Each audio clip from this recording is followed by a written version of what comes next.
we're going to look at right now. We're going to do the currencies. So let's go back to which one we were looking at. So this is our hierarchy right now. So the dollar is strong and the weakest is the yen.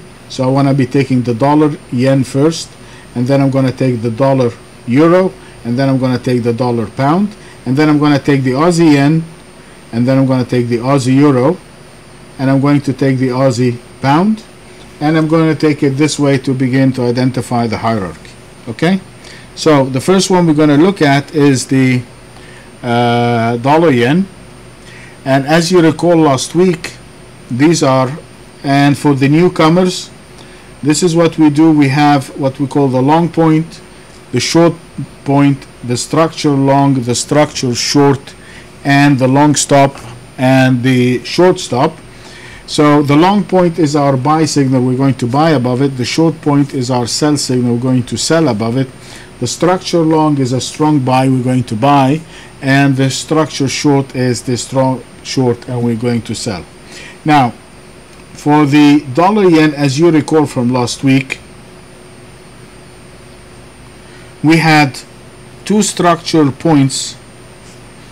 One of them is the 84.40, and the other one is the 84.84. These are two structure points going all the way back to the beginning of 2010, and they go further back. I mean, I don't want to squish it, but you can trust me on that. It goes all the way back, and they are very, very, very significant points. And the dollar has been trying from the end of November to break above the 84.80, but the distance, I mean, you can consider that this, as I told you, that this is like a big block, a big cement block that is capping the market every time the dollar yen pops its head up. It's just pressuring it to the downside. This is quite a strong resistance because you have two significant points or structure points sitting at the 84.40 and the 84.84, but it is getting closer now to breaking it to the upside. Now you can see that the lows, I mean, every time it hits the 84.80, it doesn't repel back as much as this one. So the pushbacks are very shallow, and the buying is coming in, and they try to push it higher again. That is a very positive setup and should lead, if we do break above the 84.40 and hopefully the 84.84, which seems to be pretty possible, then we should be looking for a test of the 86.28 and then the big structure point, which is the 87.10. So this homework that we will see in the dollar is basically from what happened last week, because all what happened is that we had 4 breaks above the 84.84 only to sell off, and the selling off was rather shallow. So we should expect again continuation to the upside. So we do have a very strong buy, and I want you to see something here.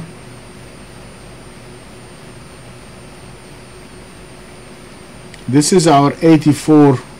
Look at this area here. This is the distance between the 84.44. I mean, this is pretty much nothing, and you can see how many times during the last week it is just going all the way up to these price points right there. There is one and there is one, only for it to turn back, to hold itself and make a second attempt towards the 84. So what we want to do here, we want to be buyers of the dollar yen, because the dollar so far is the strongest of the currencies, and we want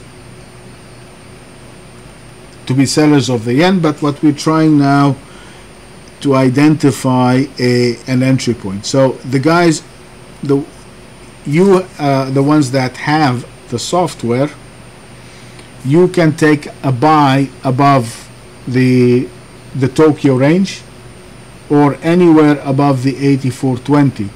Our guests, you can take a trade I suggest you take a trade above the 84.84. So this is going to be an easy trade. So Janet, we're going to buy above 84.40, and it is also our structure point. Our structural long point is the 84.40, and if we buy above 84.40, we are going to place our stop right below that. I'm going to put here 84.40, but again, you need to be reasonable. You place your stop, let's say 20 pips, 84.20, 80, just give it a little bit of room. But this is, again, you don't want it to go above 84.40 and to come back and spend any significant time below the 84.40. Okay, so that is our long point and the structure point and our stop. Let's see the short point.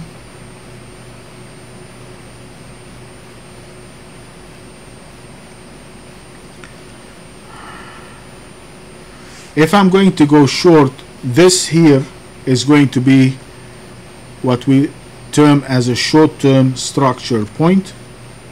So in that case, my short is going to be below 83.60. I'm going to go short below 83.60. So that is my short point.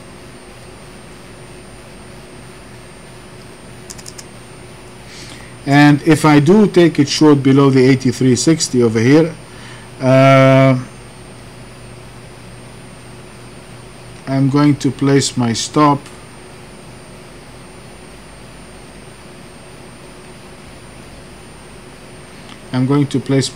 over here. So this is my short right below the 83.60 and my stop above the 83.80, and my structure short, oops, sorry,